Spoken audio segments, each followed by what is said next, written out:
Hey everyone, time for another update. I've got about 5,500 miles on this truck. I bought it I think a month and a half, maybe almost 2 months ago.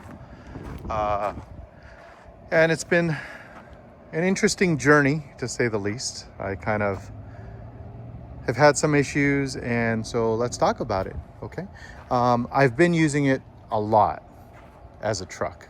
And if you guys didn't watch my other videos, I had a Ford Raptor, F-150 Raptor, a Gen 2, and I recently got rid of that. My Raptor R is actually going into production probably in 2 to 3 weeks. So finally, after an interesting 3-year wait for that thing, I should have that, fairly soon. But so let's see. Let's open this up, see what we have. So this is nothing. I've had this thing full for, I've taken whole truckloads to the dump. I've moved stuff between my office and my house, between my house and, my other house, because I recently bought a house, so we're moving a little bit. So I've had a lot of stuff and projects that I've been working on. But in general, as a truck, it's pretty useful. It's a little disappointing that this is all plastic, but I guess that's no different than a bed liner. This is all cleanable. This is just like, stuff that's come off. It's all cleanable. But there's little things about this as a truck that's a little bit annoying. And I have to say, a lot of it is going to be just the build quality is kind of, you see that? It's actually glued in. And so this was coming off, and then Tesla glued it in, and it keeps coming off. And it doesn't have a step to get up into the bed. So when I hop on up here, I'll get up there, and when I come down, I'll come down, maybe hit the lip on this thing, and then this panel will come off. And so this is kind of par for the course. It's kind of how it works. But see, it's already lifting here too. Lovely. And as you know, this is probably gonna fall off. We'll see what happens. So, and then this is all plastic, and the whole inside is all plastic, so it kind of sucks in that regard. But as a truck, the point I was getting at, as a truck, it's actually more useful than the F-150 Raptor, because the Raptor has a 5.5 foot bed. This has a 6.5 foot bed. So it's actually more useful. And then on my Raptor, I had a backflip 3-segment cover, tonneau cover. And, it goes roughly the position of these bed lights. So it would cover in 3 sections where it just kind of folds on itself, and then it flips up and rests against the back window when you need it open. Outside of that, it's all metal, and it drops down and it really secures your load, kind of like this tonneau cover on the Cybertruck.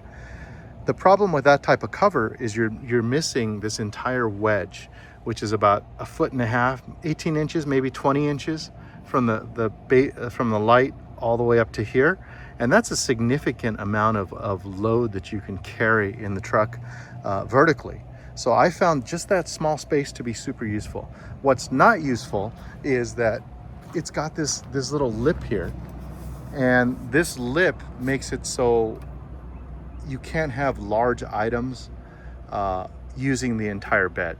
So it's 6.5 feet from the edge of the tailgate, where the tailgate starts, to that corner of the bed.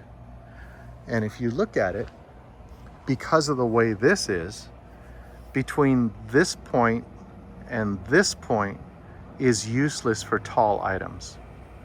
And so I'm gonna say that's gonna be at least 20 inches of bed that you lose. So if you're carrying something super long, that little small area right there, where you have this little piece right here, is where you get the full length of the bed to use. So that's gonna be for like 1 layer 2x4s or plywood or something like that. But as you get here, you start to lose bed length.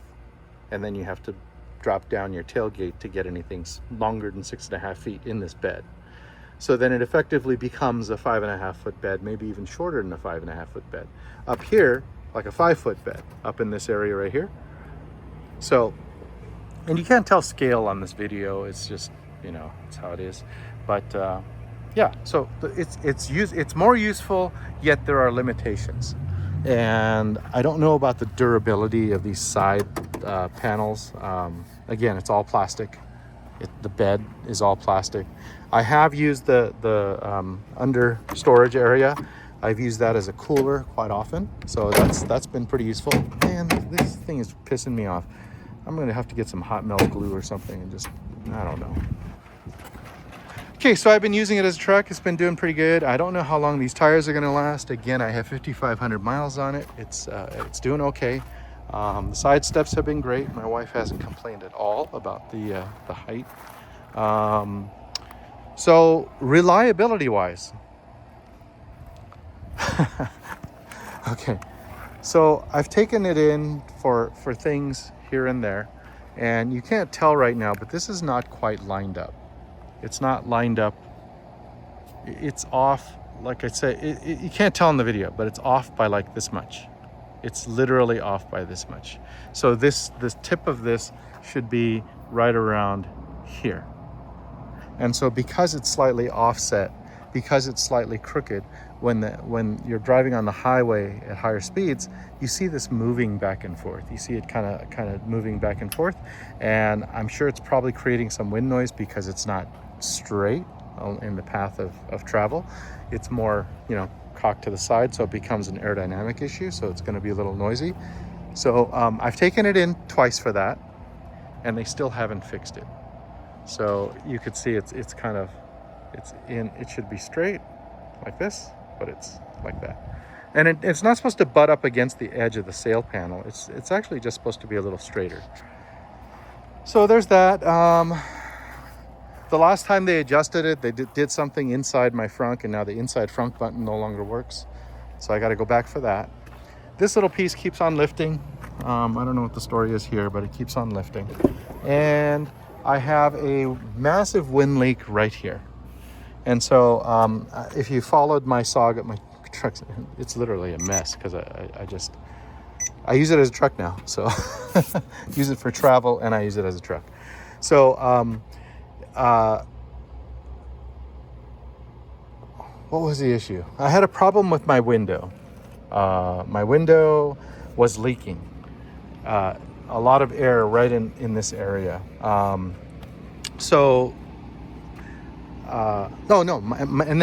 Because they tried to fix the window, they scratched my tint. Then my LED stopped working, so they had to go in there again. That was a separate visit. And then they finally put the window in, and it's not as bad, but it's still leaking air. So I had to put a felt strip right here. So it's kind of janky, but it did the job. It's a lot better. It's not 100% perfect. So it is leaking a little bit of air. So that's been annoying. That was a five trip ordeal. Once to take it in, they diagnosed it. They had to order a part.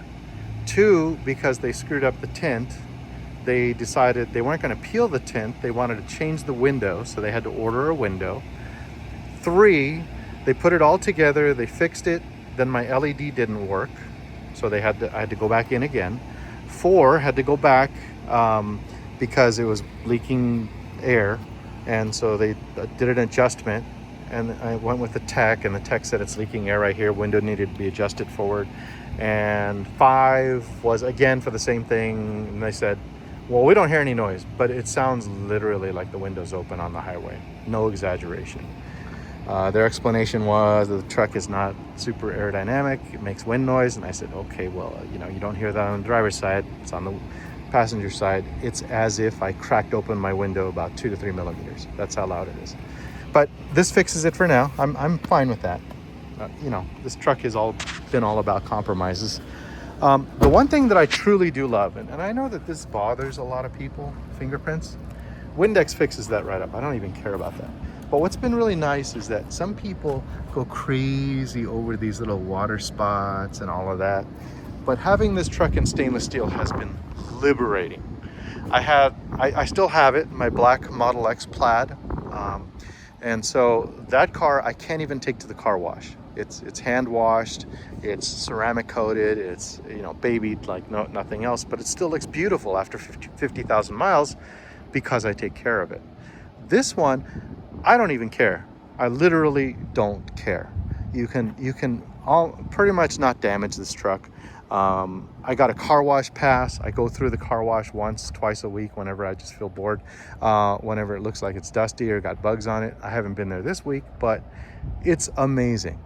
I don't even dry the thing off. I just drive right through, drive right out. And it's been absolutely liberating.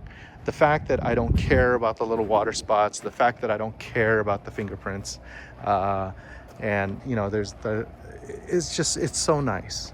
This finish, if you guys look at it up close, is already pretty scratched, and that's the actual factory finish. It's supposed to be that way. It's a random series of scratches. See that? So basically, if you get a scratch on this truck, you get yourself a green, or like right here, I got a little bit of abrasion here or something. Okay, so if I got a scratch, I would take a green or red Scotch-Brite pad, put it on a random orbit polisher or a random orbit sander, and just very light pressure, run it across the surface, and it will restore this finish perfectly. Yeah, I mean, I don't understand people that go and ceramic coat these things and clean them with Barkeeper's Friend and all of that. You know, it's a truck. It's meant to be used as a truck. If it were a black truck, I'd probably have to take care of it like my Model X Plaid, but it's not. It's stainless steel. It's pre-scratched. I love it. I can scratch it again and I don't care, and I can fix it. And that's been the best part, the finish. It's been great. So the truck is super comfortable. I've been really happy with it. It's super nice to drive around. What's up? I just had a question about Wortham. What's up? She has this top bracket and it's because her tooth is hitting it, but she has buttons already, but it's like this tooth sits like this, so it's not like preventing it from hitting. I'll come in and check. Okay. I'll check in a second. So, sorry guys. Got a little issue going on. Yeah, so it's been absolutely liberating. I absolutely love the truck. It's been great. Drives real nice. I love the tint. You guys gotta love this tint. It's 5% all the way around. It looks like a solid piece of glass instead of like 3 small pieces with dividers. Now I'm a little concerned about this now that it's coming off again. But okay, there's my update. 5,500 miles, 2 months of ownership with the Cyberbeast. And it's been in the shop, I think a total of six times, maybe 7. I don't know. but I really wish that it was a little more sturdy in the truck bed department, especially this piece. I wish they did something a little bit more stout. I wish it had some kind of a step for getting up in there. I don't have any problems getting in, but it sure would be nice as I get older to have a step on this thing. And my Raptor had a step that came out of the tailgate, and that was fantastic, but it made the tailgate weigh like 300 pounds, which is not exactly, but you know, felt super heavy. It's about 3 to 4 times heavier than this Cyberbeast tailgate, but well worth the effort because it's so nice to step up into the bed and not have to hop in and hop out. Okay, so I will try to do another video a little bit sooner next time, but so far I really like the truck. Thanks guys, bye.